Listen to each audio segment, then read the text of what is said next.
Okay, we are on page 48, 49. Nicole, you have a Mamar? Okay.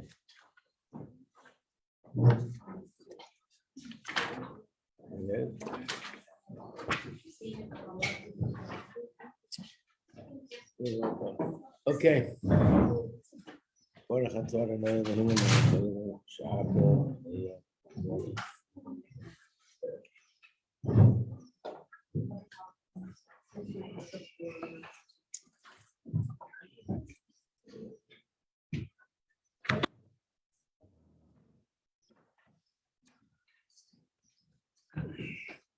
So page 48, 49. And so now we came to the part we explained, answered the question, the original question, why the Torah switches from Lashon Yakriv to Lashon Rabbi, from singular to plural. And the answer is that the part that's singular, which is the beginning of the pasuk, Adam ki Yakriv, you will sacrifice, is actually referring to the Adam HaElyon. And it's talking about the Adam HaElyon bringing us closer to him. And then when it says, Takrivu es korbanchem, plural, that's talking to us, that we should bring our korban in order for the Isrusa del Eila to be absorbed and retained. We have to do our part, which means, practically speaking, that if a person is inspired to try to focus on something about my Nefesh Bahamas that I'm having a little bit of a hard time with, and use that inspiration to tell myself, okay, from now on, or at least for the next week, or at least for the next 60 seconds, I'm not going to do this, I'm going to do that. Depends how serious it is. Pirush, now we're going to the middle of the page. Now he's going to explain the word that are in the pasuk, where it says we should bring your korban from the cattle and the sheep. Pirush min habakim, and that's saying, so of course, literally, it means you can bring a korban from any animal. So the korban should be from your cattle or your sheep. And now that we're interpreting this to mean the Nefesh Bahamas, it means Shnei Madreges Chalukis Sheish Nefoshes Bahamas. It's referring to two different levels that there are in the Nefesh Bahamas, which means, of course, every person is different. Everyone has their personality. We all have different kind of Yetzaharas, which basically means we have different strengths and different weaknesses in different areas. But in general, there are two types. One is compared to an ox, and one is compared to a sheep. Yesh mishum b'chinas bakar kisher nagachu. An ox gores. In other words, an ox is much more of an aggressive animal. So there's a kind of an Nefesh Bahamas that's aggressive. B'chinas gevura is cautious. Very strong attribute of gevura. For example, anger. Anger is a manifestation of gevura. Anger is an aggressiveness. And we find that, of course, people can work on themselves, but we also find that it's a temperament that everybody has different nature. Some people are naturally more calm, and they naturally don't get so angry. And some people are naturally, they lose their temper and they get angry very quickly. So that has to do with the kind of nefesh bahamis that Hashem gave us. And how come Hashem gave one person nefesh bahamis that anytime something goes wrong, there's an explosion? And there's another nefesh bahamis that's naturally just more calm. Obviously, because we all have a different shlichus. My shlichus in this world is to tame this kind of nefesh bahamis. And my shlichus in the world is to tame a different kind of nefesh bahamis. So therefore, the Eibishter gives people different natures and different strengths and different weaknesses. So generally speaking, it's under the category of bakar, and it means this hot temper, this aggressiveness that this kind of nefesh bahamis has. And of course, this is only an example. It can come out in many different ways. That is a person or people that are naturally not so hot-tempered, they're not such aggressiveness in them. Their areas, their area of weaknesses, that they're drawn very strongly towards physical pleasures. The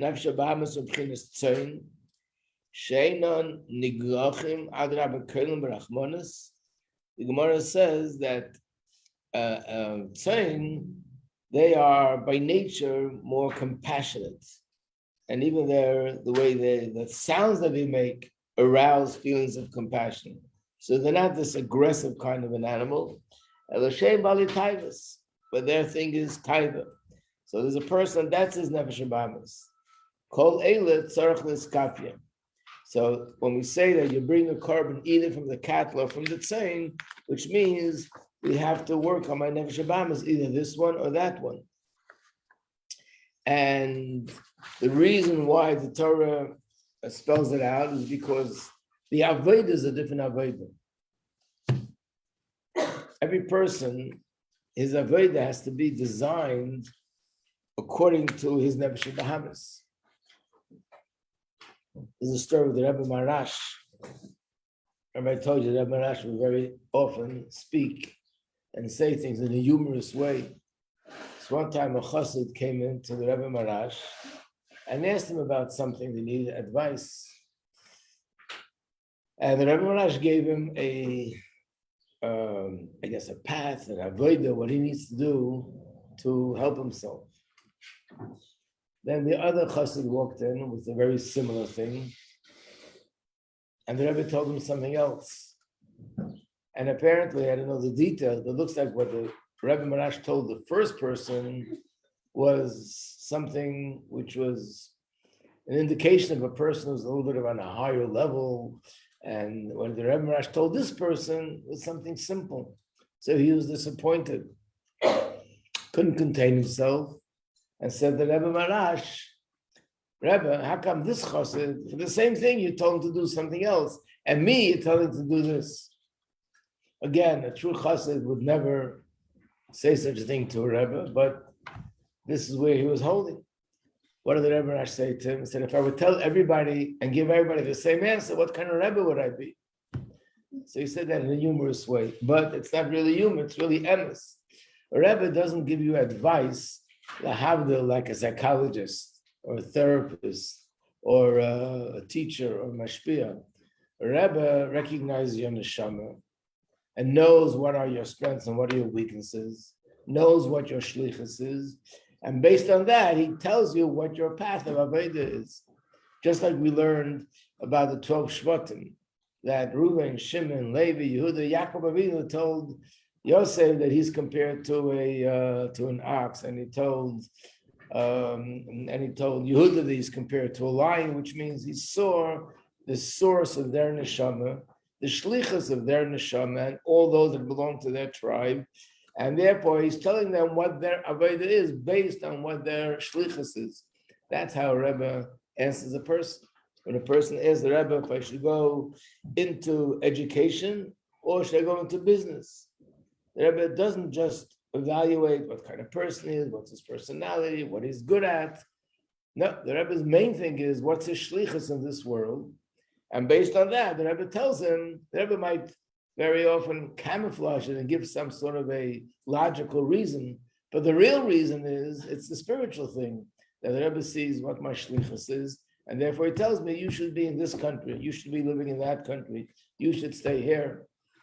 I know people who almost like begged and pleaded with the Rebbe, they want to go on shlichus, and the Rebbe said to them, your shlichus is here.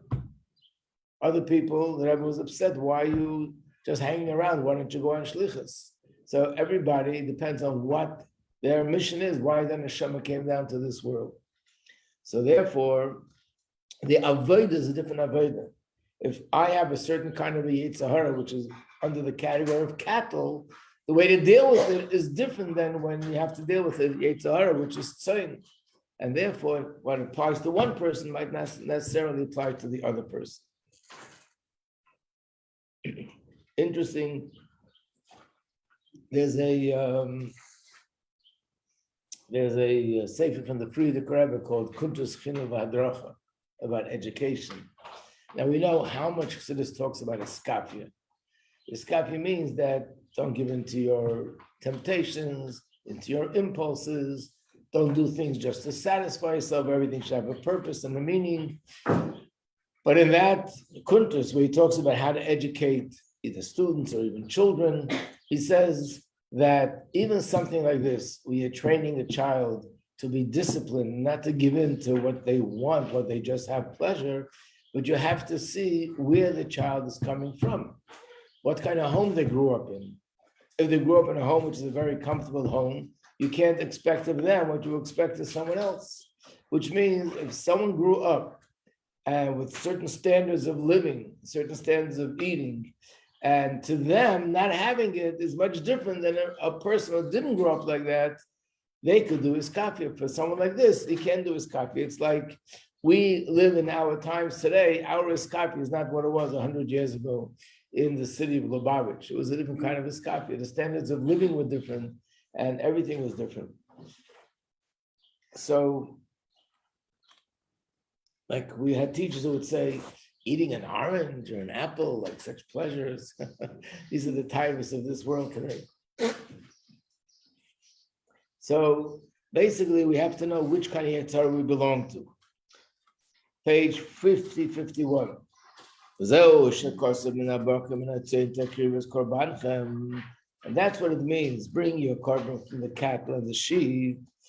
Every person based on what he knows of himself, his essence and his nature. That's what he has to work on, to bend and discipline that midah. In other words, if I use the inspiration to affect a specific midah and refine myself in a specific area, doesn't mean you have to do everything, but find something that this inspiration will lead to making a certain change, even a certain dent in some character trait that I need to discipline. If I do that, then the inspiration will have it's almost like taking a neshama and putting it into a guf. When the neshama is in the guf holds it down. Or like it says in Tanya, that fire without a wick would disappear. It has to have a wick to hold it down, a wick or a piece of wood. So the inspiration, if it has something to hold on to, it'll remain. And what is that something? That I translate it and I transform it into an inspiration that's going to refine me. Now we go to the pasuk. Again, mashcheni is lashon yachid. We're saying to Hashem, draw me to you. And me, in this context, is the Nefesh Elokis. We're asking Hashem for a source of the Leila. La'eir ha'avativish b'Nefesh Elokis. My Nefesh Elokis has this natural love for Hashem. So we're saying, Mashcheni, Hashem, pull me to you, meaning arouse my natural love. It's already there. Hashem, help it come to the surface. I'm skipping the smaller words. So once my Nefesh Elokis is aroused, now I work in refining my Nefesh Bahamis. So now both of us together are running towards Hashem. Now it's both of us, the Nefesh Lakis and the Nefesh Bahamas. But when the Surusat Leila comes, remember we learned before, who responds to the Surusat Leila? Only the Nefesh Lakis. The Nefesh Bahamas doesn't have the ability to relate to godly light that shines. Doesn't have that antenna, and therefore it's not moved.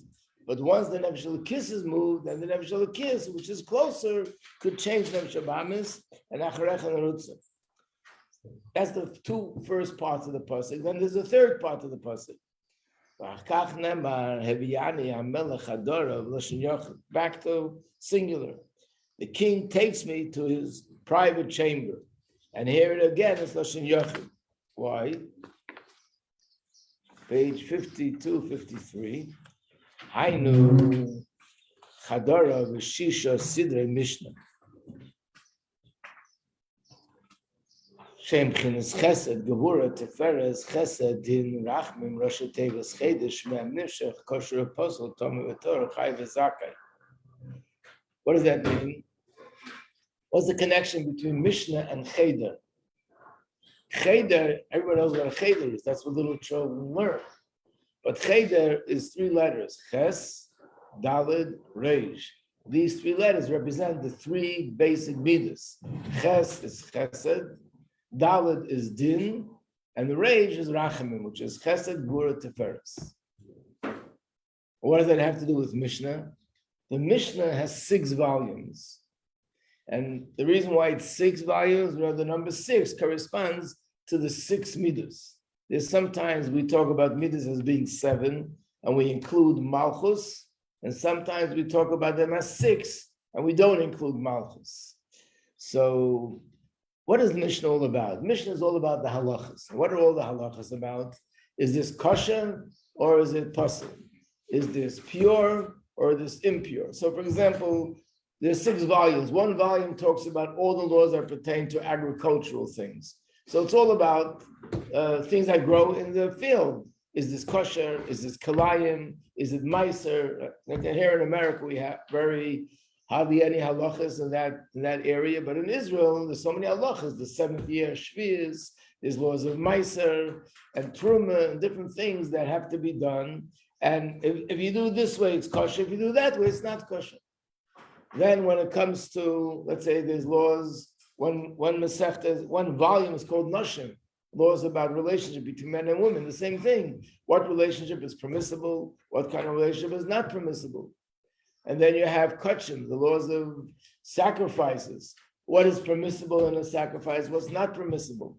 So generally speaking, it falls into these categories. And of course, there's the part of the Mishnah which talks about monetary things, money. Are you obligated to pay or you're exempt from paying? If something happened, who's responsible? Who's liable to pay for the damage? Am I obligated to pay my partner for this or for that? All sorts of halacha that relate to money. So the two sides of the coin are kosher or pasul. That's if it's talking about certain things, which is if it's kosher or not, or pasul. Tomei Torah is the laws of purity and impurity. Chayiv and Zakai is about the laws that pertain to monetary interest, to money. What this is really all about is chesed and gevura. In other words, if the Torah rules that this piece of meat is treif, that means that I cannot elevate this piece of meat. That's what treif means. It's also. If the Torah rules that the piece of meat is kosher, that means I can now make a bracha, eat this piece of meat, and the godly spark on this piece of meat could be elevated. There's a story with the Alter Rebbe. And I assume this happened before the Alter Rebbe became the Rebbe. Someone had a shaila. There was a butcher that he had a shaila, a question about the meat, whether it's kosher or not kosher. So he went to the Alter Rebbe. The Alter Rebbe said, "This is something complicated. I have to look into it. Give me a little while. I'll look into it." So he sat down in the waiting room. The Alter Rebbe went over to his bookcase, took out a sefer, and started to look into it. No, he's a butcher, works very hard all day, sitting in the waiting room, not doing anything. What happens? Fell asleep.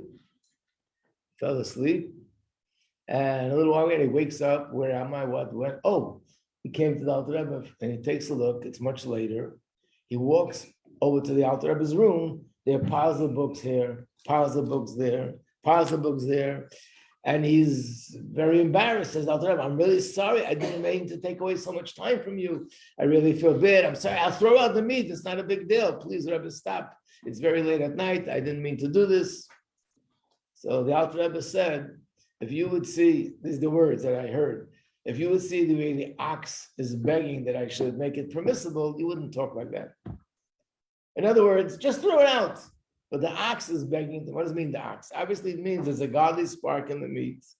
And that spark also has a shlichus, and it wants to be elevated. The only way it could be elevated is if Torah will rule that it's permissible. Then people can go ahead and eat it. If not, that means it's being rejected. So the Alter Rebbe is saying, don't take it so lightly. Throw it out, not throw it out. This is determining the fate of a certain godly spark. It reminds me of the story of the Frierdiker Rebbe. He said he was once walking with his father. They were going for a walk down the roads, and he was a little child. And the nature of little children is, as you walk by bushes, you tear off a little piece of a branch, a flower, and you squash it in your fingers. That's what he was doing, which we all remember doing that. And the Rebbe Rashab said to him, that Arizal said, that in every leaf on the tree, there's a neshama, there's a spark of godliness. And you just take it and destroy it like that. What? Well, Arizal doesn't make jokes. I don't know if it means neshama souls of people, or it's a godly spark, which also has a shlichus and a purpose. But there is such a halacha, it's called, there's a halacha that you're not allowed to destroy anything that has use. Well, tashkis. Like, for example, people have a nature, they'll take a paper cup like that. Not something that's used, because this is used, is disposable, you throw it out. Take a cup that's not used and squash it and squeeze it. Why not? Just do something with my hands. But that's called bal tashkis. You're destroying something which is useful. Anyone who went to school in yeshiva knows this halacha very good, because the teachers and the principals are always screaming about not destroying things, bal tashkis. What's the Iyar? The Iyar is, it's something that has a use, means it has a purpose, it has a godly purpose. But you destroying it, it's like just like you don't allow a human being continue his life to continue his shlichus. You're not allowing that spark of godliness that's in this leaf do its shlichus by destroying it. So therefore, all the halachas, if it's kosher or treif, is really about, should we deal with this? Just like if, for example, if there's a child that's misbehaving in a classroom, you can deal with it two ways. Either try to rehabilitate this child, work with him and change him and try to make him a good student, or throw him out of the classroom, reject him. One is chesed, one is gevura. Now we know there could be certain things that are very, very serious and you have no choice. You have to use gevura. In general, we try to do chesed. But there's room for both. Depends what the situation is. So sometimes it's chesed, sometimes it's gevura. The purpose of gevura is also not to destroy the person. It's a way of getting the person to realize that they have to change by rejecting them, but it's still a rejection. And chesed is the opposite, to embrace them, to show them how much you love them, how much you care for them, and that'll hopefully bring out the good in them. But it's chesed and gevura. So on a larger scale, that's all the halachas of kosher and treif, and that's why we say that Beis Hillel, in most cases, would rule leniently, because he was chesed. So he always found a way that things should be acceptable. And Beis Shammai, he would usually rule in a way which is more harsh, that things are not kosher or treif, or can't use it because of that. Now, the same is with money issues. If you say a person is not liable, he doesn't have to pay, you're being lenient with him, that's chesed. If you say a person has to pay, that's gevura. So really, all the halachas, if something's pure, it's chesed. If you say it's tamei, and now you can't eat it, or you can't use it, or you can't bring it into the Beis Hamikdash, you're rejecting it. So all the halachas in the Mishnayos, which is about these 6 directions: kosher, pasul, tameh, tahor, Chayiv, and Potter is all about Chesed or Gvura, and sometimes Tiferes. So therefore, it's 6 volumes because it's the 6 midas, and that's the word Cheder. That's what it's referring to. And here the pasuk says, "Heviyani el hamelech chadorim," bring me to your Cheder, which basically means the avodah of connecting to Hashem through Torah study. Before we were talking about connecting to Hashem through love. Hashem shows me His love. I develop my love. I work on my Nefesh Bahamas. But now we're talking about bonding with Hashem through Torah. So why does it say Havi'eni? Again, in Hebrew grammar, pure grammar, the wording should have been different. And Havi'eni is as if to say, you already brought me in the past. You already brought me to your Cheder. The reason is, like our sages say, when a baby is still in the womb of his mother, the baby learns with the malach the whole entire Torah. Just like the baby goes through these 2 stages. First, the baby is being carried by the mother. The mother is expecting the baby, pregnant with the baby, and then the baby is born. The neshama also goes through these 2 stages. There's a stage where the neshama is ibur. It's like included in something which is still higher. And then there's a stage where it's developed completely. So in that stage, the malach learns the Torah with the baby, and therefore the baby has all the knowledge of Torah. But we all know the famous question, if at the end of the day, before baby is born, the malach makes sure that you forget everything you learned, then what's the point?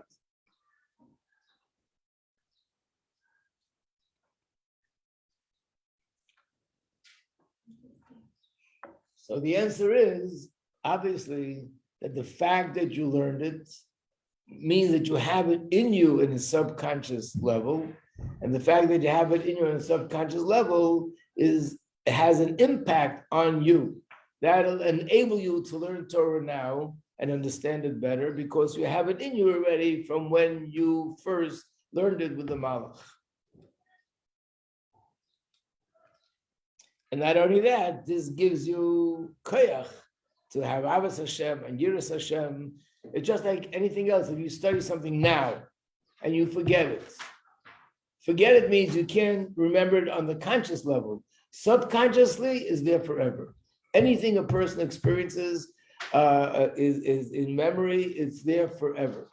In fact, a lot of psychology, the Havdil, is based on this principle.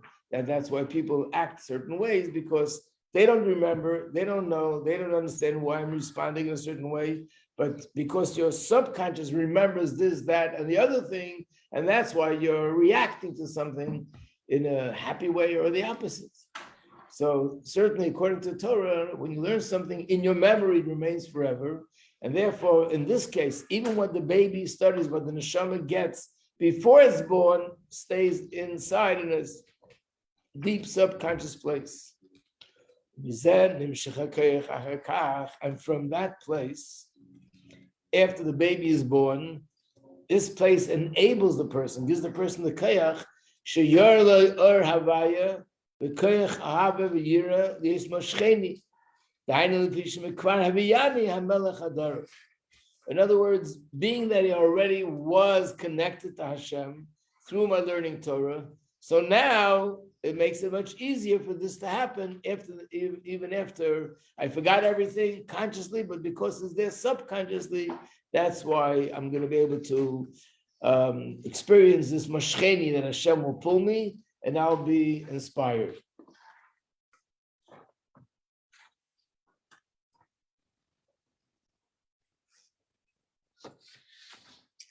So basically, let's go with this pasuk now. Again, the 3 things are mashcheni means Hashem arouse me with your love, show me your love. When Hashem allows us to feel His love, we become inspired with love to Him. And then the ultimate bond with Hashem is that we learn Torah, and through Torah, the bond with Hashem is absolute. These are the 3 things in the pasuk. Mashcheni, achrecha narutza. And the V'yani Chadorov is now we have the ultimate bond, and that's for learning Torah.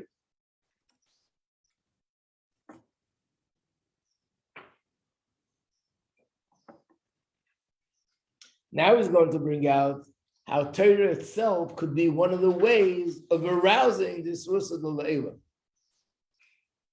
The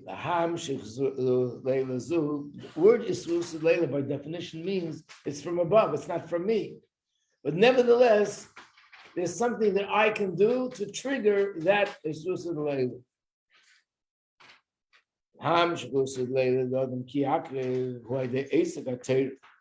It's one of the ways of accomplishing that is by Torah study. So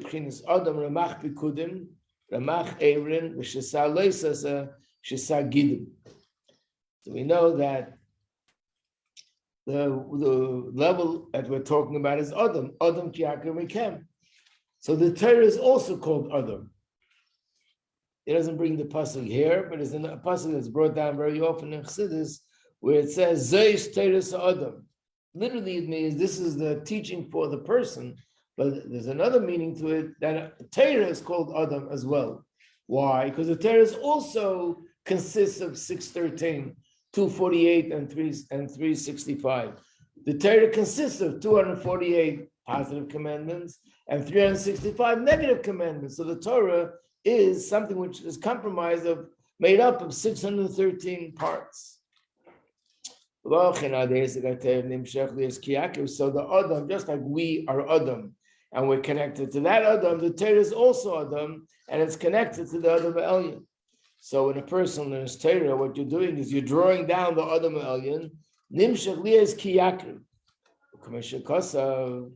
There's a pasuk which we say in Ashrei, Korav Hashem l'chol korav.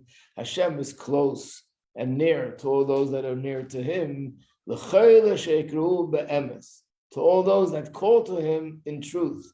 Ve'in emes el Torah. The Gemara says, emes is Torah. Torah is emes, and emes is the only emes that exists is Torah. So therefore, when it says that you learn Torah, and ki Yakriv, it's referring to that Torah can accomplish and trigger that Isrusa Leila. True, it's still Isrusa Leila, but my learning Torah will trigger that Hashem will come to me with Isrusa Leila.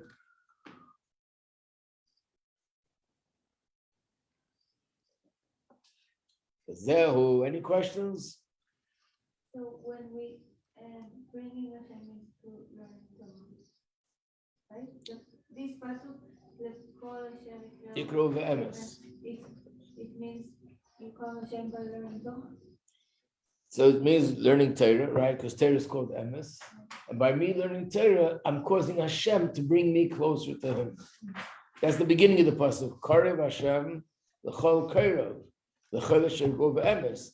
So it means that when you learn Torah, which is called Emes, you're causing that Hashem will be close to you.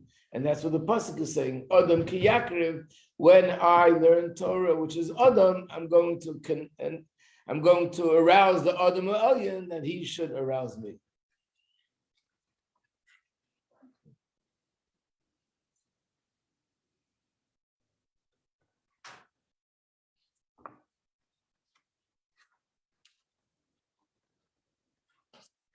This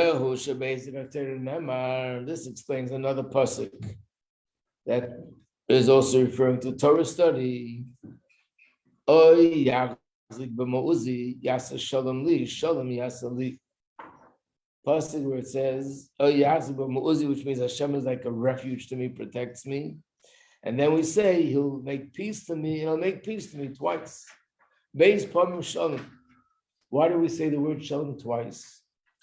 The answer is, it's also connected to another pasuk where we find a similar thing, where it says, Shalom l'rachik v'la'karev. Shalom to those that are far, and shalom to those that are close. The Gemara says, what does this mean? The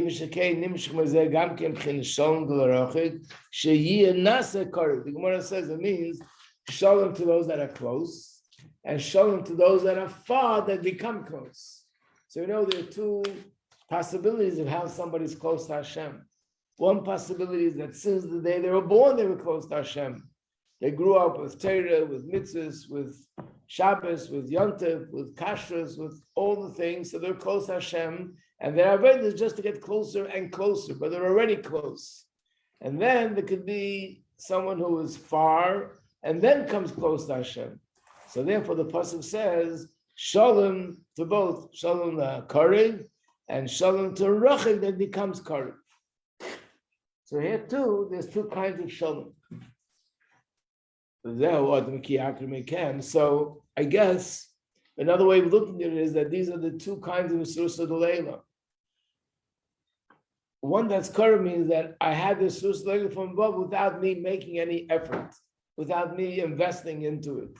So that's Shalom LaKarev. I'm close. Hashem is close to me.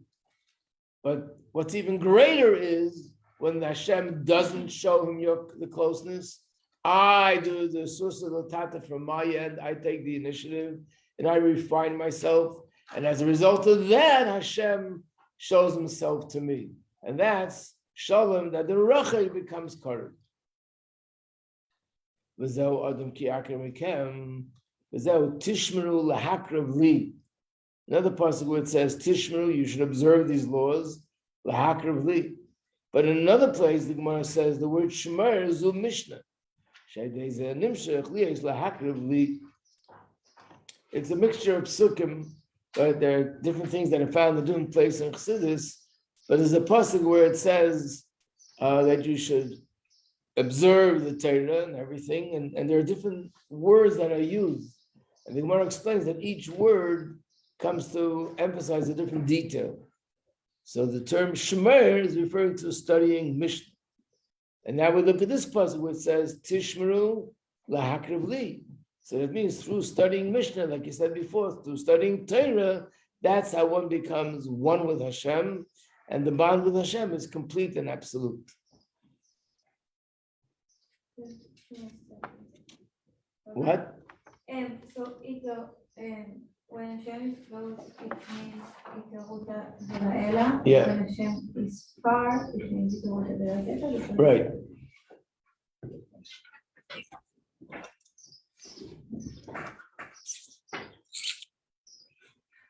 Now, by the way, Sursa D'Leila could be in different ways.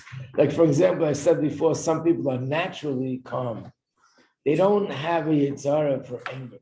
They naturally don't get angry. It has nothing to do with avodah. They never learned chassidus. They never learned musar. They never worked on the character traits. It's just a certain temperament. They're a calm person. And that means that in this area, I'm close to Hashem. There's no issue. So then for me, my avodah is in a different area where I do have a weakness, and that's where I'm far and I have to work on getting myself closer. So every person really has close and far within themselves. But generally speaking, there's one person that's a tzaddik, that he's l'chatchila close, and then there's a beinoni, or even worse, and that's far and then becomes close, and he has to more work on himself through Sursa L'Tata. Zehu dabra b'nei Yisrael v'amartu aleim odam ki Yakriv Mikem. Now we're concluding the meaning of the pasuk. By day zeh gamke achakach v'nabheima takrivu kanal. By day kiyum hamitzvus sa mitzvus yesh lo zgula protis lahalis es nefesh habahamis u'lekashra ba'er esabarchu kitzdaka tereimim. We're talking about Torah study. So now the Alter Rebbe says, and the same also applies to mitzvahs. Mitzvahs also have in them the property that they refine a person.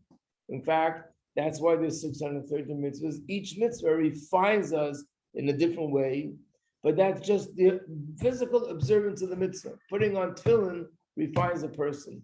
Taking my hand and giving tzedakah refines the person. And the same with all the mitzvahs. So therefore, the beginning of the pasuk is so this is a commandment, because the truth is that through the mitzvahs we can also become connected to Hashem. And there's a pasuk where it says tzedakah tereimim goy. Tzedakah will raise a nation, but it means that in the person himself, the nefesh halakis is one part. The nation in the person is the goy, is the nefesh habahamis, And tzedakah has another power to raise and elevate the nefesh Bahamas. In fact, in some ways, we know what it says in Tanya. There's a whole section in Tanya, which is really the third part of Tanya, that talks about how tzedakah has the biggest impact on nefesh Bahamas, almost more than any other mitzvah.